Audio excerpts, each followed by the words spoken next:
자, 이번 시간에는 또백왕클 제11강 명제에 대해서 좀 배워보도록 하겠습니다. 먼저 비법 노트의 개념 강의부터 시작하겠습니다. 자, 그러면 명제에 대해서 좀 배워보겠는데요. 우선 명제의 정의와 여러 가지 명제와 관련된 표현 방법들에 대해서 좀 배워보도록 하겠습니다. 그런데 대학교 때, 대학 교재에 있을 때에는 이 명제라고 하는 이 한자 표현이 밝을 명자를 썼는데 어느 순간에 생명 명자로 바뀌었어요. 그래서 대학 교재를 가지고 선생님이 다시 찾아보니까 옛날 책에는 밝을 명자, 그리고 요즘 국어 사전에는 생명 명자로 이렇게 바뀌어 있습니다. 누가 바꿨는지 모르겠는데 선생님도 아무래도 최신 경향을 쫓아가야 되지 않을까 이렇게 해서 밝을 명자에서 생명 명자로 바꿔서 다시 쓰기로 했습니다. 참 웃을 수 없는 일인데요. 자, 그러면 일단 명제의 정의라고 하는 건 무엇인가? 이 참과 거짓을 명확하게 구별할 수 있는 식 또는 문장 이렇게 되어 있습니다. 여기서 명확할 때 밝을 명자를 써서 예전에는 확실하게 구별한다. 무엇을 구별한다? 참과 거짓을. 이렇게 해서 명제라고 했었는데 지금은 생명을 걸고 참과 거짓을 따진다. 뭐 이런 뜻의 명제라는 한자로 바뀐 것 같아요. 자, 중요한 건 뭐야? 참과 거짓을 명확하게 구별할 수 있는 식 또는 문장을 우리는 명제라고 한다. 참과 거짓을 따질 수 없는 것은요. 그러면 명제가 아니다. 이렇게 생각하셔야 되겠습니다. 자, 이번에 이제 부정이라는 표현이 있습니다. 자, 부정은 조건피의 부정, 즉 not 피라고 쓰고요. 이것은 무슨 뜻이냐? 명제와 조건을 여러분들 좀 구별하셔야 되는데요. 여러분, 다음과 같이 한번 써볼게요. 1 더하기 2는 3이다. 이러면 참입니까? 거짓입니까? 참이죠. 얘는 참 이렇게 이야기할 수 있습니다. 1 더하기 2는 4다. 참입니까? 거짓입니까? 이것은 거짓 이렇게 이야기할 수 있죠. 그러면 참과 거짓을 명확하게 구별할 수 있으니까 이 식은 명제이고 이 식도 명제입니다. 더 정확하게는 참명제, 거짓명제 이렇게 이야기하죠. 그런데 1 더하기 x는 3이다. 이렇게 해봤습니다. 그러면 1 더하기 x는 3이다. 이 x라고 하는 친구에 따라서 이것이 참일 수도 있고 거짓일 수도 있는 것이죠. 이렇게 이 x값에 따라서 참일 수도 있고 거짓일 수도 있는 것, 이것을 우리는 바로 조건이라고 부릅니다. 조건. 자, 그래서 이 친구를 갖다가 조건 상태에 있고 이 조건 상태에 있는 것을 부정한다라고 하는 것은 1 플러스 x가 3이다를 부정하는 방법은 1 플러스 x가 3이 아니다라고 표현하는 것이 부정의 방법입니다. 그러면 주어진 조건을 무엇한다? 부정한다. 이렇게 표현하는 것이죠. 자, 또 부정의 방법은 여러 가지가 있는데 x가 3보다 크다를 부정하게 되면 x는 3보다 작거나 같다. 이런 식으로 표현하게 되어 있습니다. 근데 여러분, 우리가 지난 시간에 집합을 배웠죠? 자, 만약에 이것을 집합으로 표현해 봤습니다. x가 3보다 크다 이렇게 이야기를 했어요. 이것을 우리가 피집합이라고 한번 해볼게요. 자, 이것을 부정한다 라고 한다면 방금 전에 무엇이라고 썼습니까? x, but x가 3보다 작거나 같다 이렇게 쓸 수 있는데 그러면 이것은 형식상 p의 여집합 이렇게 표현할 수 있게 되는 것이죠. 됐습니까? 자, 그러면 여러분들이 부정의 느낌을 알고 계셔야 되는데요. 자, 지금부터 또 중요한 용어를 좀 배워보도록 하겠습니다. 자, 조건이라고 하는 것은 아직 참과 거짓을 판정되어 있지 않은 상태의 식 또는 문장인 거예요.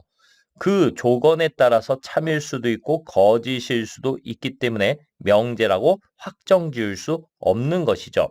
자, 이랬을 때 요 기호를 not이라고 부릅니다. 그래서 not P, P라고 하는 조건을 부정한다. 이런 뜻입니다.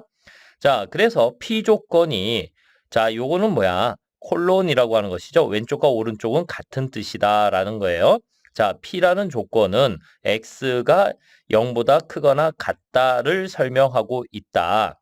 이때에 not P라고 하는 것은 X가 0보다 작다로 표현해야 한다. 이런 뜻이에요. 자, 또 모든 X를 부정을 하게 되면 어떤 X가 된다. 자, 모든 X라는 것은 하나도 빠짐없이 모두 이야기하는 거예요. 자, 어떤 X는 한 개 이상이면 되는 거예요. 한 개 이상. 자, 선생님이 숙제를 10문제 냈어요. 모두 해라. 이랬어요. 모두 해라. 그럼 10문제 다 한 사람만 숙제를 한 것이죠. 그런데 어떤 문제를 풀어와라. 이렇게 이야기를 했어요. 그건 한 문제 이상만 풀어오면 되는 거예요. 그러면 여러분들한테 숙제 낼 때 내가 모든으로 내는 게 좋겠어요? 어떤으로 내는 게 좋겠어요? 여러분들 입장에서는 어떤으로 내는 게 좋겠죠. 근데 선생님은 항상 모든으로 숙제를 냅니다. 자, 여러분들 모든 문제를 풀어 오셔야 됩니다. 그것을 숙제를 했다라고 이야기할 수 있는 거예요. 자, 마찬가지로 어떤 x를 부정하면은 모든 x가 되는 것이죠. 자, 이번에는 방금 전에 명제가 되지 못하는 것을 조건이라고 말씀을 드렸어요. 조건. 근데 조건, 명제라는 말이 붙어버렸죠. 조건으로 명제를 만들 수 있다는 뜻이에요. 아니, 조건으로 어떻게 명제를 만들까? 조건과 조건으로 이루어진 명제예요. 조건과 조건으로 이루어진 명제? 자, 조건 하나 갖고는 명제가 되지 않지만 조건과 조건을 적당한 연속된 문장으로 연결시키면 명제가 될 수 있다는 거예요. 자, P라는 조건이면 Q이다라고 이면과 이다라는 이 문장의 형식을 가지고 우리가 국어적으로 얘기하면 복문이라고 얘기하죠. P이면 Q이다. 자, P라는 조건 하에서 Q를 만족시킬 수 있다, 없다 이것을 판정할 수 있기 때문에 항상 조건과 조건이 이면과 이다로 연결되면 명제가 돼버린다라는 뜻이에요. 좀 어려운가요? 자, 그래서 이 문장을 우리는 요 화살표 하나로 표현할 수 있습니다. 그럼 요 화살표를 뭐라고 읽어야 돼? P이면 Q이다. P이면 Q이다. 자, 이걸 조금만 더 설명을 해볼게요. 여러분, 여기 칠판을 하나 이렇게 준비를 해서 자, 여러분들 이제 구별을 잘해야 돼. 방금 전에 여기 썼던 거 그대로 한번 써볼게. 1 플러스 2는 3. 명제입니까? 명제가 아닙니까? 명제죠. 참. 자, 이제 잘 대답하셔야 돼요. x 플러스 1은 3. 명제입니까? 명제가 아닙니까? 명제가 아니에요. 그건 뭐예요? 조건이라고 부릅니다. 자, 그런데 x 플러스 1이 3이면 x의 제곱은 4이다. 이렇게 써봤어요. 자, 이 앞부분을 우리는 뭐라고 하냐면은 가정부라고 얘기합니다. 가정부, 가정을 하는 부분이란 뜻이에요. 가정 부분을 줄여서 가정부라고 읽는데요. 가정 부분의 조건이 자, x 플러스 1이 3이면 이걸 항상 참으로 생각을 해야 돼요. 참으로 생각하려면 어떻게 될까요? x가 2여야 한다라는 것이죠.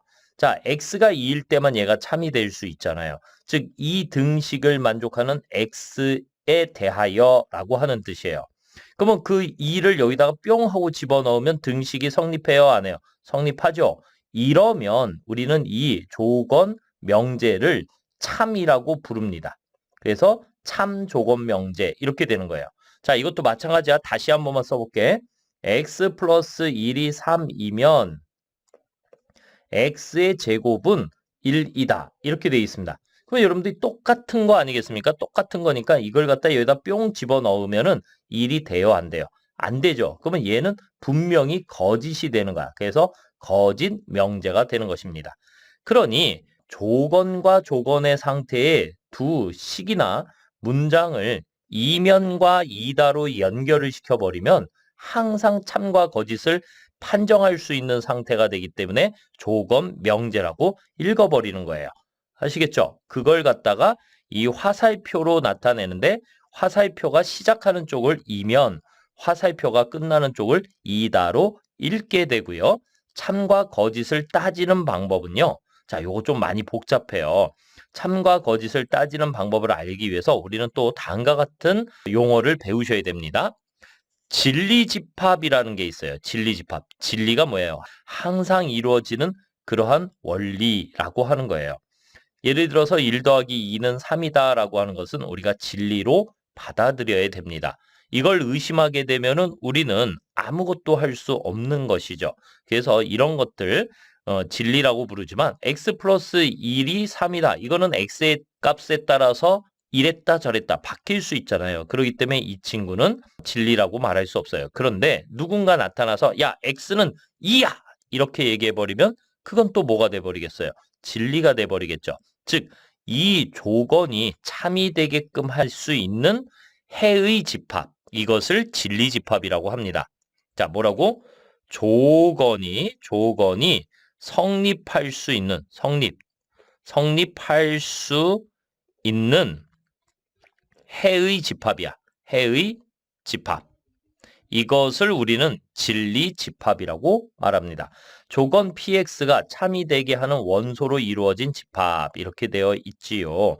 됐습니까? 오케이? 조건이 성립할 수 있는 해의 집합. 조건이 등식이면은 등식이 성립하게 하는 그 x의 값, 부등식이면 부등식이 성립하게끔 하는 그 x의 값의 집합을 우리는 진리집합이라고 합니다. 자, 이때 조건 명제는 언제 참이 되느냐가 중요한 거예요. 언제 참이 되느냐? 자, 이제 읽어볼게요. 자, 조건 명제의 참과 거짓을 따지는 방법은요. 두 조건을 이면과 이다로 연결했을 때, 자, 화살표가 시작하는 쪽을 뭐라고? 이면, 화살표가 끝나는 쪽을 이다라고 했어요. 그리고 그 각각의 진리집합을 구해봤어요. 자, P 조건의 진리집합을 라지 P 집합으로, Q 조건의 진리집합을 라지 Q 집합으로 표현되었을 때, 자, P면 Q이다라는 구조, 즉 P가 가정부이고 Q가 결론부인 상태에서 P의 진리집합이 Q의 진리집합의 부분집합이면 우리는 바로 P면 Q이다가 참이 된다 이렇게 확정을 짓는 거야. 고민하지 말고. 자, 근데 이거 구별하기가 좀 힘들어요. 여러분들 한번 예시를 들어 드릴게요. 자, 철수가 서울에 산다면 한국에 산다. 이렇게 이야기를 해봤습니다. 자, 우리가 철수가 어디 사는지는 몰라요. 근데 가정을 한 거야. 철수가 서울에 산다면 그러면 철수가 사는 범위는 서울에 꼭 살아야 되니까 서울 이렇게 집합으로 표현할 수 있잖아요. 그렇다면 철수는 한국에 사는 것이다. 자, 한국은 어때요? 서울을 포함하고 있죠. 그러면 한국에 산다. 이면이 붙은 쪽이 이다가 붙은 쪽보다 작죠. 다시 말해서 이다가 붙은 쪽이 더 크죠. 그래서 이렇게 화살표가 시작하는 방향에서 화살표가 끝나는 방향으로 갔을 때 그들의 진리집합의 대소가 명확하면서 이다가 붙는 쪽의 진리집합이 더 크면 무조건 무엇이다? 참이다 라고 할 것이야. 근데 얘들아 이거 알고 있죠? 우리가 부분집합 기호는 어떤 뜻도 포함하고 있다고요?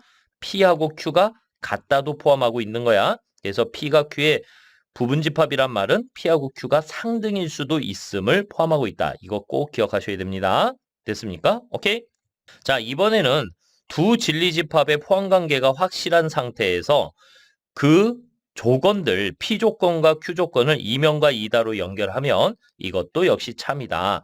자, 이렇게도 참, 이렇게도 참. 자, 잘 봐. 조건의 성립관계가 참이라면 진리집합의 포함관계도 성립이 되겠고, 자, 진리집합의 포함관계가 성립이 되면 조건의 참도 성립이 된다. 자, 이면과 이다가 붙은 쪽의 순서가 매우 중요하다는 걸 기억하셔야 됩니다. 아시겠죠? 오케이? 자, 계속 이어지는 내용을 한번 볼게요. 자, P면 Q이다가 거짓이 된다라고 하는 것은요. P가 Q의 부분집합일 수 없다라고 하는 것이에요. P가 Q의 부분집합이 될 수 없다면 P면 Q이다는 항상 거짓이 되는 것입니다. 부분집합이 되지 못한다는 것은요. 완전히 둘이 동떨어져 있는 경우도 있고요. 적당하게 겹쳐져 있는 부분도 있는 거예요. 그렇지만 누가 누군가를 완전히 포함할 수 없다면 이것은 참이 될 수 없다. 항상 거짓이 된다. 이렇게 이야기하는 거야. 진리라고 하는 건 하나의 예외도 없는 거죠. 항상 성립하는 거죠. 1 더하기 2가 어떨 때는 3이었다가 어떨 때는 4였다가 이러면은 우리는 수학을 공부할 수 없어요. 항상 확실하게 성립되어야지만 그걸 믿고 그 다음 문제들을 풀 수 있게 되는 것이죠. 마찬가지로 우리는 이 조건들 그리고 이 사실들을 확실하게 믿고 따라야지만 그 다음 단계의 문제들을 풀 수 있는 거예요. 자, 같이 가보자. 자, P명 Q이다가 성립이 되었습니다. P는 Q의 부분집합이면 P명 Q이다가 참으로 인정하는데 이때 이것을 간편하게 표현하기 위해서 P명 Q이다가 참이다를 간편하게 표현하기 위한 표현이 있어요. 두 줄 화살표라고 부릅니다. 자, 두 줄 화살표 이거 뭐라고 읽어야 돼? P명 Q이다가 참이다. 이렇게 읽는 거야. 알겠습니까? 자, 그리고 P가 Q의 부분집합이고 Q가 P의 부분집합이면 P명 Q이다가 역시 참인데 이건 뭐니? 사실 PQ가 완벽하게 같다라는 이야기지. PQ가 완벽하게 같다. 그러면 P면 Q이다가 참이면서 동시에 Q면 P이다가 참이고 이것은 어떻게 된다? 양쪽 방향 두 줄 화살표로 표현하며 이것을 뭐라고 읽냐면 동치라고 읽습니다. 자, 동치. 익숙치 않으니까 잘 기억해. 동치미가 아니라 동치. 같은 값어치를 가지고 있는 것이란 얘기야. P 조건과 Q 조건의 진리집합이 완벽하게 같은 것. P 진리집합, 즉 P 조건과 Q 조건이 같은 놈. 이렇게 이야기할 수 있게 되는 것이에요. 알겠습니까? 자, 이렇게 해서 명제의 여러 관련된 용어들을 갖다 정리해 봤고요. 이번에는 명제의 역이 대우에 대해서 또 배워보도록 하겠습니다. 명제의 역이 대우에 대해서 알아보도록 하겠습니다. 기준이 되는 조건 명제를 원명제라고 이야기합니다. 원명제. 자, 기준이 된다는 뜻이에요. P면 Q이다라고 하는 명제가 있는데 이 명제에 조건의 순서를 바꿔주는 것, 즉 Q이면 P이다로 바꿔주는 것, 이것을 우리는 역명제, 역의 관계다라고 이야기합니다. 자, 역시 원명제를 기준으로 해서 조건의 순서도 바꾸면서 각 조건에 부정을 해준 것, 이것을 갖다가 우리는 대우명제라고 이야기합니다. 자, 물론 이 둘의 관계를 무슨 관계? 대우 관계라고 이야기합니다. 그리고 각 조건을 부정한 다음에 순서는 그대로 유지되어 있는 상태, 이것을 이관계, 이명제라고 이야기합니다. 자, 원명제를 기준해서 이명제를 구하라 그러면 이렇게 구하시면 되는 것이고요. 원명제를 기준해서 영명제를 구하라 이러면 조건의 순서를 바꿔주시면 되는 것이고 원명제를 기준으로 해서 대우명제를 구하라 이러면 조건의 순서를 바꾸면서 각 조건에 부정을 붙여주시면 되는 것입니다. 자, 또 한 가지 여러분들이 기억을 하셔야 되는 게 있는데요. 이들을 진리집합관계로 표현할 수 있어요. 무슨 얘기냐면 P 두 줄 화살표 Q 이렇게 썼죠? 그러면 여러분들이 이걸 뭐라고 읽으면 되는 거예요? P명 Q이다가 참이다. 즉 P명 Q이다라는 조건 명제가 참인 상태를 나타내면서 이것은 또 무슨 뜻이라고 했어요? P 진리집합이 Q 진리집합의 부분집합이 되는 관계라고 했죠. 근데 이 조건 명제의 대우를 한번 구해 볼게요. 그러면 not Q이면 not P이다가 되는데요. 선생님이 이렇게 두 줄 화살표로 썼잖아요. 그게 왜 그런지 이제 봅시다. 우리는 P의 여집합과 Q의 여집합 관계에 있어서 P면 Q이다가 참인 상태에서 P의 여집합과 Q의 여집합의 관계는 포함관계가 바뀌죠. 그렇다면은 not Q이면 not P이다도 참이다라고 이야기할 수밖에 없어. 그러면 우리가 무엇을 할 수 있냐면 원명제를 P명 Q이다로 보았을 때 그 대우명제도 그 진리값, 즉 참은 참이라고 할 수 있고 거짓은 거짓이라고 할 수 있기 때문에 그 진리값이 항상 같다라고 이야기할 수 있습니다. 무슨 값이? 진리값이 항상 같다. 원명제가 참이면 대우명제도 참인 거고 원명제가 거짓이면 대우명제도 거짓이다라고 하는 것이에요. 아시겠습니까? 자, 물론 이들의 관계를 갖다 좀 더 세밀하게 보시면요. P면 Q이다와 Q면 P이다의 관계는 역관계라고 이야기합니다. 자, P면 Q이다와 not P면 not Q이다. not P면 not Q이다와 P면 Q이다는 이 관계라고 이야기합니다. 자, 이번에는 P면 Q이다와 not Q면 not P이다는 대우 관계였는데 이번에는 not P면 not Q이다와 not Q면 not P이다는 무슨 관계가 될까요? 역관계가 되는 것입니다. 자, 좀 헷갈리나요? 헷갈린 게 아니라 요 표만 잘 기억하시면 별거 없습니다. 자, Q이면 P이다의 이 관계를 구하라. not Q이면 not P다. 자, 근데 또 한 가지 참고를 알아 놓으셔야 되는 게 새 교육 과정에서는 바로 역관계하고 대우 관계만 배우고요. 이 관계에 대해서는 특별히 다루고 있지는 않습니다. 자, 이 관계를 처음으로 주창하신 분이 일본의 수학자예요. 뭐 꼭 그런 뜻은 아니겠지만 우리는 수학에 있는 내용을 일부러 뺄 필요는 없지 않나? 이런 생각이 들어요. 그래서 역관계, 대우관계 어차피 대학 교재에 그리고 수학사에서 사라진 것이 아니기 때문에 이 관계라고 하는 것도 배워 놓으시면 좋겠습니다. 오케이? 자, 이번에는 명제의 3단 논법이라는 게 있습니다. 자, 무슨 얘기냐면 세 조건 PQR이 있고요. 그들의 진리집합 라지 P, 라지 Q, 라지 R이 있는데 P 진리집합이 Q 진리집합의 부분집합이고 Q 진리집합이 R 집합의 부분집합이면 우리는 P는 R의 부분집합이다 라고 집합의 포함관계를 통해서 알 수 있단 말이에요. 이런 것처럼 P가 Q의 부분집합일 때 P 집합을 진리집합으로 갖는 P 조건과 Q 집합을 또 진리집합으로 갖고 있는 Q 조건의 관계에서 P면 Q이다가 참이 된다는 얘기예요. P가 Q의 부분집합이기 때문에. 그리고 Q이면 R이다도 참이 된다는 얘기예요. 왜? Q가 R의 부분집합이기 때문에. 그렇다면 P면 Q이다가 참이고 Q이면 R이다가 참이라면 우리는 P면 R이다도 참이다라고 볼 수밖에 없는데 이것을 뭐라고 한다? 3단 논법이라고 한다. 자, 다시 P면 Q이다가 참이고 Q이면 R이다가 참이고 R이면 P이다가 참이다. 이건 뭐지? 이것은 PQR이 모두 같다라는 뜻입니다. 자, PQR이 모두 같다? 그러면 어떤 일이 벌어지는 거야? P면 Q이다가 참이고 Q이면 R이다도 참이고 R이면 P이다도 참이다. 이렇게도 쓸 수 있다는 얘기예요. 모두가 참이다, 모두가 동치다 이렇게 쓸 수도 있다. 자, 그것을 좀 더 간단하게 쓰면 이렇게 쓸 수 있어요. 자, 잘 봐. 이렇게 꼬리에 꼬리를 무는 형태가 되는가. P면 Q이다가 참이고 Q이면 R이다가 참이고 R이면 P이다가 참이다. 단 한 가지 조심해야 될 게 있어. 방향이 한쪽 방향으로 일치해야 돼요. 알겠습니까? 여기 화살표 방향이 바뀌면은 안 돼. 알겠습니까? 이랬을 때 우리는 이걸 이렇게 표현할 수 있다라는 이야기예요. 모두가 동치다. 됐습니까? 오케이. 자, 계속 이어지는 개념을 배워보도록 하겠습니다. 자, 이번에도 조건명제와 관련된 용어를 정리해 보겠습니다. 먼저 필요조건이라는 말과 충분조건이란 말의 뜻을 우리가 정확히 알아야 되는데요. 엄밀하게 따지면 굉장히 복잡한 내용을 포함하고 있어요. 이것을 좀 직관적이고 간단하게 설명하겠고요. 좀 더 세부적인 내용은 문제들을 통해서 그때그때 추가적인 설명을 드리도록 하겠습니다. 자, 일단 직관적으로 여러분들이 볼 때 필요라는 말이 나오면 이것을 이렇게 읽으셔야 돼요. 상대적으로,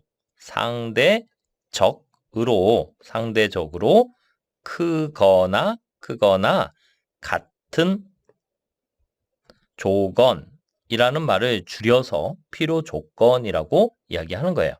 자, 그러면 충분 조건이란 말은 뭘까요? 자, 요거 빨간색으로 이렇게 쓸까요? 상대적으로 꼭 상대방이 있어야 돼요. 상대적으로 나 혼자 크고 작은 게 아니라 상대적으로 작거나 같은 조건이에요. 같은 조건. 그러면 필요 조건이라는 말에도 같은 조건이 있고 충분 조건이라는 말에도 같은 조건이란 말이 있잖아요. 그럼 같은 조건이란 것은 무엇이냐? 우리가 또 전문 용어로 이 둘을 믹스해가지고 필요 충분 조건이라는 말이 있습니다. 필요 충분 조건. 자, 이 두 말을 묶어서 뭐라고 할까? 여기다 쓸까? 필요 충분 조건이라는 용어도 있습니다. 자, 이것도 같이 배워보겠습니다. 자, 그러면 이게 무슨 얘기냐? 조건 명제를 이루는 것이 두 개의 조건으로 이루어져 있죠. 두 개의 조건. 그리고 특히나 화살표가 시작하는 쪽을 가정부, 화살표가 끝나는 쪽을 결론부라고 이야기했어요. 그러면 자연스럽게 화살표의 방향으로 가정부와 결론부가 결정되고요. 이때에 가정부의 조건을 참으로 만들어내는 해의 집합, 그것을 우리가 가정부의 진리 집합이라고 이야기하고요. 또 결론부의 조건을 참이 되게끔 하는 해의 집합, 즉 결론의 진리 집합이라고 이야기합니다. 이때 가정부의 진리 집합이 결론부의 진리 집합의 부분 집합이 되면 P면 Q이다라고 하는 이 조건 명제의 진리값은 참이 된다. P면 Q이다가 참이 된다. 이렇게 우리가 판단한다라고 이야기했죠. 그렇기 때문에 참과 거짓을 판단할 수 있기 때문에 이것을 우리는 조건 명제라고 이야기한다라고 했어요. 그러면 우리가 지금 보시는 것처럼 진리 집합 관계에 있어서 대소 관계가 구별이 되어 있죠. 근데 요 부분 집합 기호가 갖고 있는 중의적 의미 때문에 여러분들이 조금 헷갈리는 거예요. 자, P는 Q의 부분 집합이다란 말은 P가 Q의 진부분 집합일 수도 있고 P하고 Q가 완벽하게 같을 수도 있어. 상등도 포함하고 있잖아요. 그렇기 때문에 P하고 Q가 상대적으로 서로를 바라볼 때 상대적으로 Q가 P를 포함한다라고 한다면 Q가 클 수도 있고 같을 수도 있다는 이야기죠. 그러면 P라는 것은 상대적으로 Q에 대해서 상대적으로 작거나 같을 수 있다는 것이죠. 이해해요? 그래서 우리는 P를 갖다가 뭐라고 부르냐면 자, 이 조건, P 조건을 Q 조건이기 위한 작은 조건 혹은 같은 조건, 이것을 전문용어로 충분 조건이라고 이야기해요. 상대적으로 봤을 때. 자, 우리 집에 가면은 엄마 아빠 계시잖아요. 엄마 아빠. 그걸 갖다 우리가 한자로 뭐라고 해요? 부부 이렇게 얘기하잖아요. 부부. 한자로 봤을 때는 평등한 거예요. 엄마하고 아빠하고. 그치? 평등해. 근데 어떨 때는 아빠가 엄마한테 막 지지요. 그죠? 그러면 아빠는 뭐야? 지잖아. 그러니까 충분 조건. 엄마가 이기잖아. 그러면 필요 조건. 이렇게 표현할 수도 있는 거야. 자, 이건 우자라고 얘기한 거고. 다시 한번 보시면은요. 상대방을 쳐다봤을 때 나의 진리 집합이 같거나 작으면 충분 조건이 되는 거고 나의 진리 집합이 크거나 같으면 필요 조건이 되는 것이에요. 알겠습니까? 오케이? 확실히 크면 확실히 필요 조건이 되는 것이고 그 필요 조건 말 안에는 같을 수도 있어요. 근데 크다 작다가 아니라 완벽하게 둘이 같을 수도 있잖아. 완벽하게 둘이 같다는 게 확실할 때는 그때는 필요 충분 조건이라고 용어를 사용하지 애매하게 충분 조건이나 필요 조건이라는 용어를 쓰지 않습니다. 그래서 완벽하게 같다. 자, 이것을 좀 직관적으로 좀 정리를 할게요. 결론의 진리 집합이 가정의 진리 집합보다 크거나 같으면 주어진 조건 명제는 항상 참이 되는데 진리 집합이 작은 조건은 진리 집합이 큰 조건이기 위한 충분 조건이다. 물론 여기에는 같을 수도 있음을 꼭 기억하셔야 돼요. 꼭 작다, 완벽하게 작다. 진부분 집합이란 말이 아니에요. 오케이? 이건 직관적으로 여러분들을 이해시키려고 충분이라는 말은 작은 느낌이다. 이렇게 전달하는 거야. 알겠습니까? 오케이. 자, 그 다음에 진리 집합이 큰 조건은 진리 집합이 작은 조건이기 위한 필요 조건이다. 엄밀히 얘기하면 크거나 같은 조건이 되는데 우리가 여기에서 강조하기 위해서 큰 조건, 작은 조건으로 이렇게 구별해 본 거예요. 오케이? 자, 진리 집합이 서로 같은 조건은 완벽하게 같으면 우리는 이것을 뭐라고 한다? 필요 충분 조건이다. 이렇게 이야기할 수 있습니다. 오케이? 자, 그래서 이렇게 좀 애매한 것을 갖다가 우리가 방지하기 위해서 다음과 같이 표현하기도 해요.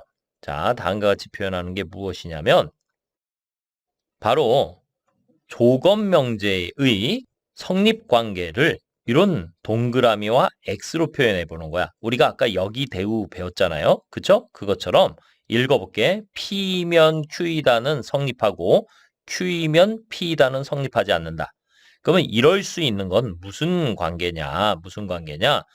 P라고 하는 친구가 Q라는 친구의 완전한 진부분 집합 관계를 얘기하는 거야. 다시 말해서 P하고 Q는 다르다. 알겠습니까? 상등은 아니다라고 하는 것이에요. 오케이? 자, 그러면 여러분들 요거 오른쪽에다 좀 써놓을까? 헷갈리니까. 그치? 오른쪽에다 좀 써놓을게. P가 Q의 진부분 집합이다. 를 어떻게 쓰냐면 P는 Q의 부분 집합이지만 P하고 Q는 다르다. 이렇게 쓰는 거야. 그러면 이걸 뭐라고 읽냐면 P는 Q이기 위한 충분 조건, Q는 P이기 위한 필요 조건 이렇게 읽을 수도 있지만 더 엄밀하게 읽어볼게요. P는 Q이기 위한 충분 조건이지만 P는 Q이기 위한 필요 조건은 아니다. 이렇게 읽는 거예요. 말이 너무 길다. 그지? 우리가 짧게는 P는 Q이기 위한 충분 조건이다도 참이고요. Q는 P이기 위한 필요 조건도 참이지만 더 정확하게 읽는 방법은 P는 Q이기 위한 충분 조건이지만 P는 Q이기 위한 필요 조건은 아니다라고 읽으셔야 하는 것이에요. 알겠죠? 오케이? 자, 다시 우리 이것도 한번 읽어볼게. P면 Q이다는 성립하지 않는데 Q이면 P이다는 성립하는 것. 자, 이것을 우리는 뭐라고 하냐면 P는 Q이기 위한 필요 조건이고 Q는 P이기 위한 충분 조건이다. 이렇게 읽을 수 있고 이거 참입니다. 그런데 이것도 마찬가지로 진리집합 관계로 표현하면 P라는 친구가 Q를 포함하고요. 또 P하고 Q는 다르다 이렇게 돼 있어요. 이게 무슨 얘기입니까? Q가 P의 진부분 집합이 된다는 이야기예요.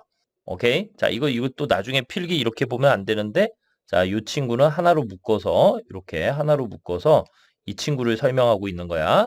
됐죠? 자, 그리고 이 친구는 노란색으로 이런 색으로 해서 여기에다 다시 한번 쭉 설명을 써볼게. 자, 여기 길게 써보자. 자, 얘는 뭐야? P는 Q이기 위한 필요 조건이지만 충분 조건은 아니다. 이렇게 줄여서 쓸 수도 있어요.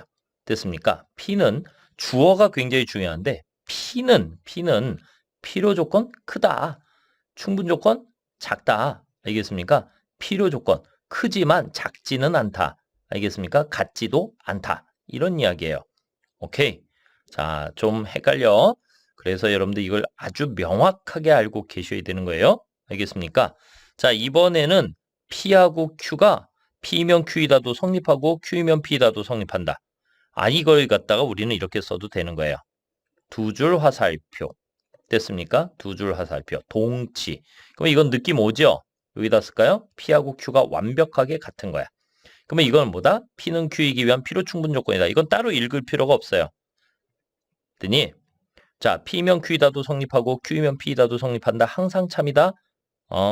됐습니까? 오케이? 자, 이번에는 P면 Q이다도 성립하지 않고 Q이면 P이다도 성립하지 않는 것. P와 Q는 서로 아무 조건도 아니다. 이것은 항상 거짓이에요.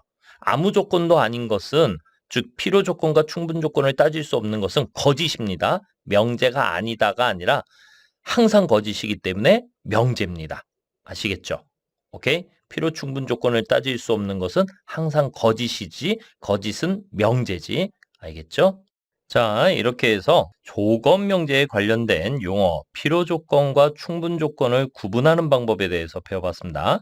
계속 이어지는 개념을 배워보고요. 우리 문제풀이에서 집중적으로 배운 내용을 훈련해 보도록 하겠습니다. 자, 이번에는 수학상의 부등식의 여러 가지 성질들에 대해서 다시 간단히 복습하고요. 또 명제 단원의 마지막 부분에 있는 절대부등식에 대해서 배워보도록 하겠습니다. 자, 갑자기 절대부등식을 배우면 여러분들이 좀 어려워할 것 같아서 수학상에서 배운 부등식의 여러 성질을 이렇게 다시 탑재해 놓았으니까 우리 쭉 읽어보고 그 다음에 절대부등식으로 넘어가 보도록 하겠습니다. 자, 대부분 여러분들이 알고 있는 건데 자, 꼼꼼히 다 읽을 필요는 없고요. 중요한 핵심들만 짚고 넘어가 보도록 하겠습니다. 자, 앞부분 쭉 아실 것 같고요. 선생님이 좀 체크해드리고 싶은 건 이런 것들이에요. 자, small a가 small b보다 그리고 small b가 0보다 크다. 이렇게 대소관계가 확정된다라고 하는 것은 실수이구나라고 하는 것을 알 수 있고요. 실수만이 대소관계를 판단할 수 있기 때문에 부등식은 실수의 범위에서 따진다라고 하는 것을 역시 기억하셔야 되겠습니다. 자, 이렇게 small ab가 실수이면서 그들의 대소가 확정된 상태, 즉 양수로 확정된 상태에서는 a의 제곱, b의 제곱 했을 때 부등호의 방향이 바뀌지 않는다. 절대치 a, 절대치 b에도 부등호의 방향이 바뀌지 않는다.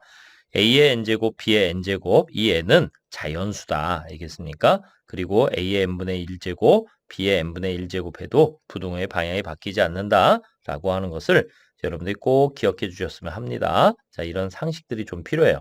자, 그리고 모든 실수 x에 대해서 2차 부등식이 0보다 크기 위해서 자, 다시 여기다 좀 적을까요? 모든 실수 x에 대해 모든 실수 x에 대해 주어진 2차 부등식이 0보다 크기 위해서는요. a가 양수이고 판별식 d가 0보다 작아야 됩니다. 자, 이 조건만 만족하려면 꼭 여기에 2차 부등식이라는 타이틀이 붙어야 돼요.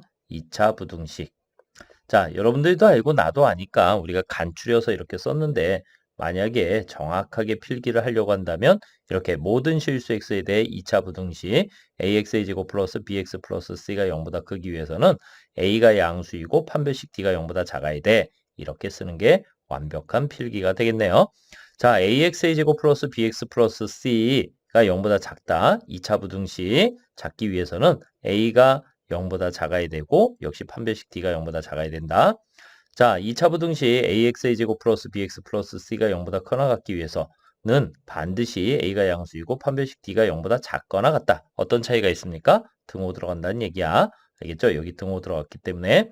자, 또 모든 실수 x에 대한 2차 부등식 ax의 제곱 플러스 bx 플러스 c가 0보다 작거나 같기 위해서는 a가 0보다 작아야 되고 판별식 d가 0보다 작거나 같아야 된다. 역시 등호가 들어갔고 등호가 들어갔다. 자, 기억나시죠? 그죠? 오케이. 이 정도 기억을 하셨으면 합니다. 자, 이게 뭐냐면은 모든 실수 x에 대해서 성립하는 부등식을 우리는 절대 부등식이라고 이야기합니다. 바로 2차 부등식에 절대성이 부여가 되었다. 이렇게 이야기할 수 있습니다. 그러니까 절대적인 부등식, 모든 실수 x에 대해서 성립하는 부등식을 절대 부등식이라고 이야기해요. 됐습니까? 오케이?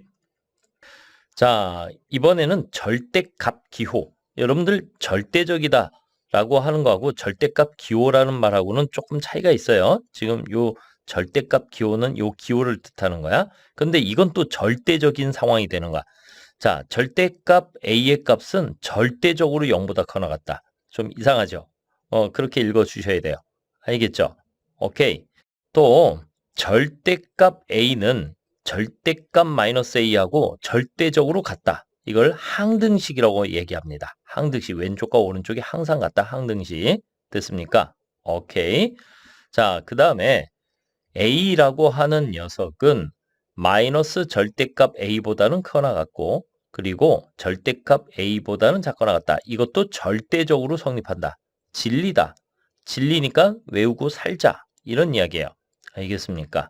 자, 그 다음에 절대값 a 곱하기 절대값 b는 그냥 절대값 a 곱하기 b로 써도 된다. 알겠죠? 자, 그 다음에 자 이런 거야. 절대값 a 마이너스 절대값 b의 절대값은 바로 절대값 a 플러스 b보다는 작거나 같고 절대값 a 플러스 절대값 b보다는 절대값 a 플러스 b가 작거나 같다.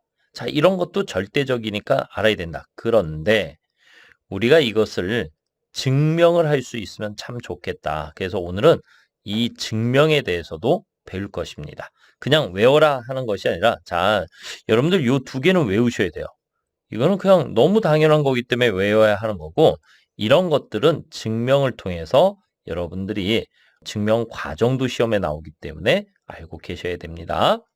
자, 그 다음에 이제 부등식의 연산 다 우리가 배워본 거고, 1차 부등식의 정의 다 배워봤고, 구별하는 방법 수학 상에서 배웠습니다. 그래서 한번 쭉쭉 읽어보시고요. 2차 부등식 방금 전에 중요한 포인트 다 잡아드렸고, 2차 부등식 계산 다 하실 수 있습니다. 자, 이게 약간 절대성이 보이니까 이것도 잠깐 볼게요. 자, 봐봐. x-알파의 제곱이다라고 되어 있는데 이것은 0보다 커 나갔다. 그러면 이것을 만족하는 x는 모든 실수다. 저기 알파는요. 그거 상관없어요. 알겠습니까? 자, x-알파의 제곱이 0보다 크다? 그러면 x가 알파가 아닌 모든 실수. 자, 절대부등식은 아니지만은 x가 알파인 것을 제외한다면 절대성을 갖는 것이죠. 자, x-알파의 제곱이 0보다 작거나 같다? 이러면 x는 꼭 알파만 된다. 자, x-알파의 제곱이 0보다 작다? 그런 x는 없다. 해가 없다. 이것도 기억을 하셔야 되겠습니다. 알겠습니까? 오케이? 자, 그 다음에 이제 절대부등식 드디어 나왔습니다. 자, 절대부등식이라는 것은 어떤 부등호의 방향이 절대적으로 성립하는 시계관계를 이야기하는 거예요. 근데 굉장히 많아요. 지금 여기에 예시를 든 건 그냥 이런 거야 라는 정도밖에 안 되는 거고요. 실제 문제를 풀다 보면은 한 3, 40가지가 튀어나옵니다. 그것들을 여러분들이 다 기억하고 증명하실 수 있으셔야 돼요.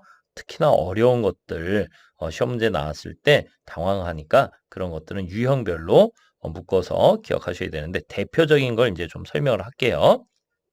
자, 아까 실수라고 하는 거, 자, 실수 x라고 해봤어요. 자, 실수에 대하여 실수의 제곱은 죽었다 깨어나도 0보다 커 나왔다.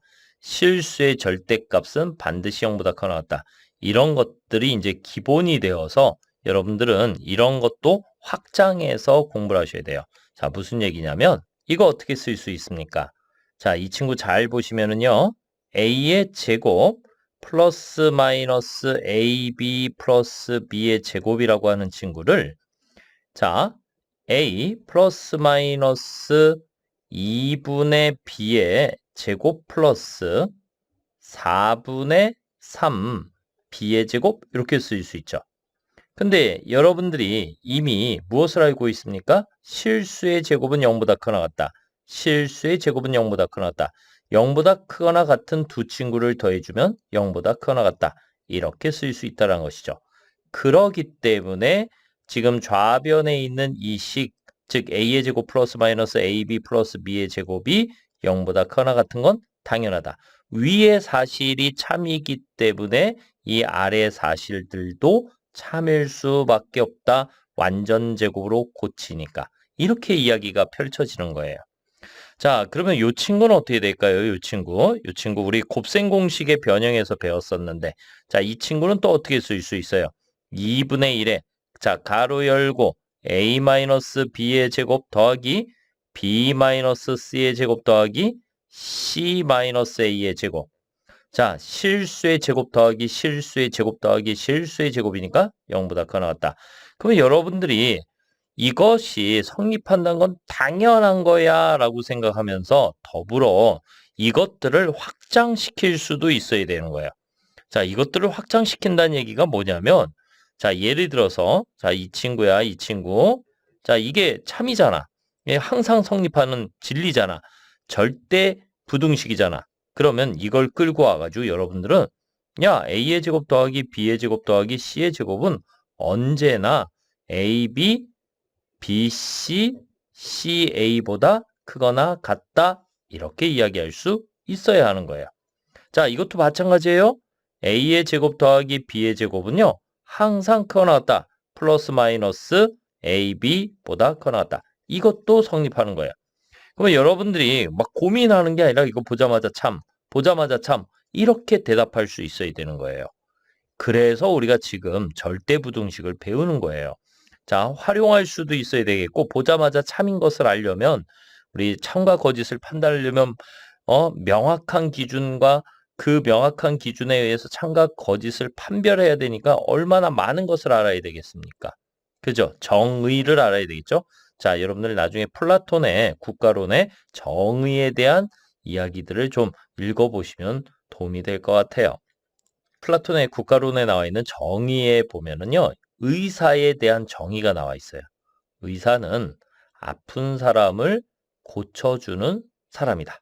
이게 의사의 본분이다. 근데 우리는 어때요? 의사는 돈을 많이 버는 직업이다. 이렇게 부수적인 걸로 의사를 평가하는 경우가 많죠. 지금 코로나 때문에 많은 의사분들이 고생하시죠. 물론 돈도 잘 벌 거예요. 그렇지만 더 중요한 건 자기를 희생해서 환자를 갖다가 돌보는 그런 분들이 진짜 의사다. 자, 내 얘기가 아니라 플라톤이 한 얘기입니다. 또 이런 용어들에 대해서 명확하게 배워보도록 하겠습니다. 자, 무슨 얘기냐면 또 산술평균이란 말이 있고 기하평균이란 말이 있고 조합평균이란 말이 있어요. 자, 얘는 시계 구조를 얘기하는 거예요. 여기에 의미를 붙이려면 우리가 문제를 여러 각도로 풀어봐야 되는데 그러기에는 너무너무 시간이 부족하기 때문에 일단은 용어를 갖다 좀만 설명할게요. 구조적인 거야. 어떤 숫자 두 개가 있어요. 어떤 숫자 두 개. 양수 이렇게 돼 있죠? 여기 양수, A가 양수, B가 양수, C가 양수 이렇게 돼 있는데 이런 양수를 가지고 둘이 더한 다음에 2로 나누는 행위. 이것을 갖다가 산수의 평균이라고 불러요. 자, 어떤 두 수, 양수 두 개를 갖다가 곱한 다음에 루트를 씌우는 걸 기하평균이라고 불러요. 자, 이번에는 자, 어떤 두 수를 갖다가 두 수를 곱하고 두 배를 한 다음에 두 수의 합으로 나눠주는 것. 아이고, 요 칸이 좀 부족한데 요 아래다가 좀 다시 써볼게, 얘들아. 중요한 거니까 다시 2분의 A 플러스 B가 뭐라고? 산수의 평균. 루트 AB가 뭐라고? 기하 평균. 자, 그 다음에 A 플러스 B분의 2AB 이것을 뭐라고 한다고? 조합 평균. 이렇게 이야기합니다. 근데 똑같은 두 수를 갖고 이렇게 평균을 내보고 이렇게 평균을 내보고 이렇게 평균을 내었을 때 그 대소관계는 항상 산수의 평균이 기하 평균보다 기하 평균이 조합 평균보다 커나갔다. 그 쓰임이 좀 달라요. 일단은 다르기 때문에 여러분들이 시계 구조만 보라고요. 시계 구조. 알겠습니까? 그래서 두 수를 더한 다음에 2로 나누는 이 행위가 바로 두 수를 곱한 다음에 제곱근을 취하는 것보다는 크거나 같고 자, 두 수를 곱하고 두 배를 한 다음에 두 수의 합으로 나누는 것보다는 역시 두 수의 곱의 제곱근이 크거나 같다. 이렇게 일단은 구조적으로 외워 놓으셔야 됩니다. 자, 그 다음에 이제 두 번째는요. 이건 수원에서 나오는 이야기인데 미리 좀 배워보면은요. 바로 세수를 더한 다음에 3으로 나누는 산수의 평균은 세수를 곱한 다음에 세제곱근. 이것은 3차 방정식의 해를 뜻하는 거예요. 세제곱근보다는 크거나 같다. 이것도 여러분들이 나중에 수원에 가서 또 한번 만나게 됩니다. 자, 이때 중요한 것은요. 우리가 부등호도 있지만은 여기 등호가 성립할 때예요. 등호는 A하고 B가 같을 때는 산수의 평균값과 기하 평균값, 심지어는 조합 평균값들도 모두 같다. 그래서 여기에다 이렇게 쓰는 거야. 자, 등호는 A 꼴 B일 때 성립 이렇게 써줍니다. 아니, 등호가 왜 중요할까요? 여러분들 이미 초등학교 때 배웠는데요. 자, 봐봐. x가 3보다 크거나 같다. 자, x의 최소값이 얼마입니까? x의 최소값 3이죠. 맞아요? x가 3보다 크다. x의 최소값 얼마입니까? 최소값은 없다. 모른다죠. 모른다.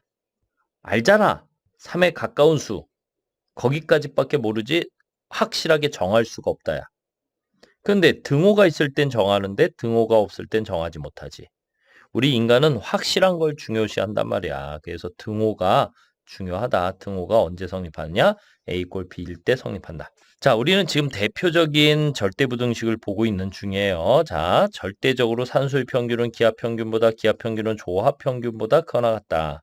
그지? 얘는 생긴 게 어때? 조화롭지? 그래서 이름이 조합 평균이야.